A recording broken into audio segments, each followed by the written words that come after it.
গণভোট নির্বাচনের আগে করার কোন সুযোগ এখন আর নাই। 1971 সালে মুক্তিযুদ্ধের বিরোধিতা করেছেন, আজকে দয়া করে জনগণ যে নির্বাচন চায় সেই নির্বাচনের বিরোধিতা করবেন না।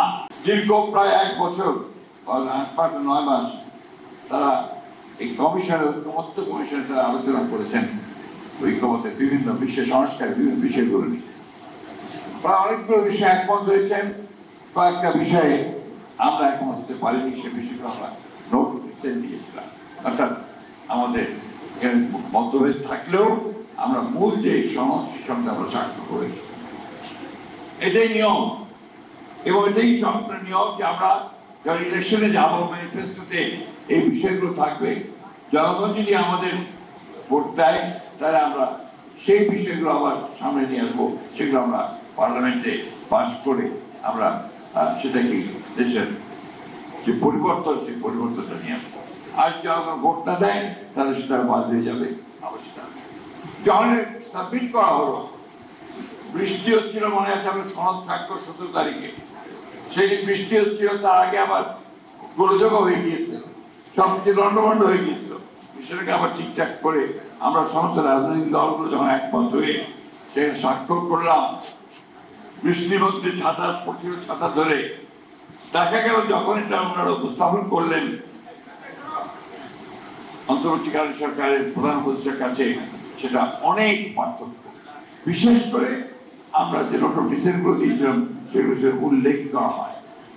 সেই জন্য আমরা বলেছি যে it's a breach of trust, এটা হচ্ছে একটা আস্থা যে আমরা রেখেছিলাম, সেই আস্থাটা বিশ্বাসযোগ্যতা বিশ্বাসযোগ্য জনগণের সঙ্গে প্রচারণা করেছেন, যেটা আমরা তাদের কাছ থেকে আশা করি। আজকে প্রশ্ন উঠেছে যেটা আমরা বলেছেন বিভিন্ন হবে, আমরা একটা কথা খুব পরিষ্কার করে বলতে চাই, বিএনপি সংস্কারের দল। বিএনপির জন্ম হয়েছে সংস্কারের মধ্য দিয়ে। বিএনপি 79-এ বিএনপি তৈরি হয়েছিল, শহীদ প্রেসিডেন্ট জিয়াউর রহমান তখন এই বিএনপি প্রতিষ্ঠা করেছিলেন। একদলীয় শাসন ব্যবস্থা থেকে বহুদলীয় গণতন্ত্রে বিএনপি সেটাকে নিয়ে এসেছিল, অর্থাৎ শহীদ জিয়াউর রহমান নিয়ে এসেছিল। সমস্ত পত্র পত্রিকাগুলো বন্ধ ছিল, সেগুলো সমস্ত খুলে দেওয়া হয়েছিল। মানুষের যে মৌলিক যে অধিকার, সেই অধিকারগুলোকে প্রতিষ্ঠিত করা হয়েছিল এবং সেটা করেছিলেন শহীদ প্রেসিডেন্ট জিয়াউর রহমান। আজকে একদিকে রাজনৈতিক সংস্কার, অন্যদিকে অর্থনৈতিক সংস্কার, পুরোটাই তখন শহীদ প্রেসিডেন্ট জিয়াউর রহমান করেছেন। পরবর্তীকালে দেশের Begum Khaleda Zia presidential form of government থেকে পার্লামেন্টারি ফর্ম অফ গভর্নমেন্টে ফিরে গেছেন। আরো পরে তিনি কেয়ারটেকার গভর্নমেন্ট সিস্টেম আমরা প্রথম দিকে না মানলেও উনি কিন্তু একটা নির্বাচন করে 2/3 মেজরিটি নিয়ে এসে এই কেয়ারটেকার গভর্নমেন্ট সরকার পাস করে উনি কিন্তু সেটা সংবিধানে অন্তর্ভুক্ত করেছিলেন এবং সেই কেয়ারটেকার গভর্নমেন্টের তিনি 4টি গ্রহণযোগ্য নির্বাচন অনুষ্ঠিত হয়েছে। সুতরাং বিএনপি সংস্কার চায় না, এই কথা যারা বলে তারা পুরোপুরি জাতির সামনে জাতিকে বিভ্রান্ত করবার জন্য বলে। বিএনপি অবশ্যই সংস্কার চায়। 2016 সালে বিএনপি ভিশন 2030 দিয়েছে সংস্কারের জন্য। বিএনপি সমস্ত রাজনৈতিক দলগুলোর সঙ্গে কথা বলে আগে 10 দফা ছিল, 27 দফা, তারপর 31 দফা দিয়েছে আপনার এই সংস্কারের জন্য। এই কথা বলে মানুষকে বিভ্রান্ত করতে চায় যে বিএনপি সংস্কার চায় না। আমরা সংস্কার চাই, সংস্কার করেছি। আমরা প্রত্যেকটা সভায় যেগুলো আমরা আলোচনা হয়েছে সেই সভায় উপস্থিত থেকেছি এবং শেষ পর্যন্ত সমাধান স্বাক্ষর করেছি। তো আমরা কোনো বিক্রি করিনি, আমরা কোনো বিভ্রান্ত করিনি। বিভ্রান্ত বিশ্বাস যে আসে এই ঐক্যমত্য কমিশনে যারা দায়িত্বে আছেন তাদের কাছ থেকে এসে। সুতরাং এ ব্যাপারে আমাদের বক্তব্য খুব পরিষ্কার যে আমরা অবশ্যই যে সংস্কারগুলো আমরা একমত হয়েছি সেই সংস্কারগুলো অবশ্যই আমরা একমত হব আছি। আমরা ভবিষ্যতের দিনে সেগুলি আমরা ইমপ্লিমেন্ট করবো যদি আমরা ক্ষমতায় আসি, এবং আমরা যেগুলো পারিনি সেগুলো আমাদের ম্যানিফেস্টোতে নিয়ে এসেছি আমরা করবো। আমি খুব পরিষ্কারভাবে বলতে চাই আমরা নির্বাচন করবো, নির্বাচন করতে চাই।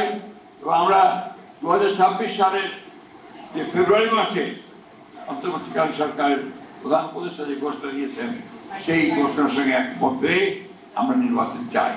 কিন্তু সেই নির্বাচনকে আজকে আপনার বানচাল করার জন্য, সেই নির্বাচনকে বিলম্বিত করবার জন্য একটা মহল উঠে পড়ে গেছে। বিভিন্নভাবে বিভিন্ন কথাবার্তা বলে জনগণকে বিভ্রান্ত করার চেষ্টা করছে। কিন্তু আমরা পরিষ্কার করে বলতে চাই, গণভোট নির্বাচনের আগে করার কোনো সুযোগ এখন আর নাই। নির্বাচনের দিনই গণভোট হবে, সে কথা আমরা পরিষ্কার করে বলেছি। সেখানে দুটো ব্যালট থাকবে, একটি ভোট গণভোটের জন্য, আরেকটি হচ্ছে জাতীয় সংসদ নির্বাচন। সুতরাং এই বিষয়ে কোনো দ্বিমত কারো থাকবে বলে আমি অন্তত মনে করি না। আজকে যারা এই নিয়ে গোলমাল করছেন, রাস্তায় নেমেছেন, তাদেরকে অনুরোধ করবো, দয়া করে জনগণকে অনেক বিভ্রান্ত করেছেন, হচ্ছে অনেক করেছেন, সেগুলো আমি বলতে চাই না। এক সময় আপনার এই দেশের সকল মানুষের চাহিদা ছিল পাকিস্তান স্বাধীন হয়ে, আপনারা সেটার বিরোধিতা করেছেন।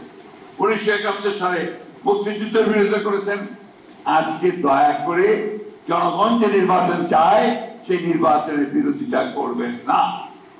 কারণ এই দেশের মানুষ কখনো পিতৃহারের যারা পিতৃহার তাদেরকে ক্ষমা করে না, তারা ক্ষমা পায় না।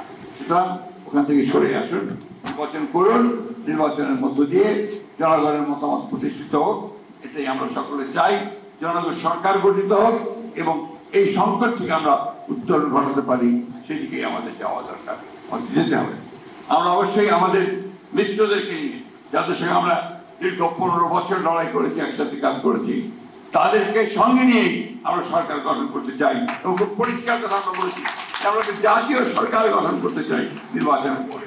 সুতরাং এই ক্ষেত্রে আমাদের বক্তব্য তো পরিষ্কার। আসুন সবাই আমরা এই একসাথে এই নির্বাচনকে উপলক্ষ করে সামনের দিকে এগিয়ে যাই এবং নির্বাচনকে অত্যন্ত সুন্দর সুষ্ঠুভাবে করে একটা আমাদের জনগণের পার্লামেন্ট, জনগণের একটা সরকার গঠন করি, এটাই আমার বক্তব্য। এবং আবারও সবশেষে আমি রব ভাই আশুর মুক্তি কামনা করছি এবং তাকে আমরা আবার আমাদের মাঝে ফিরে যেতে চাই।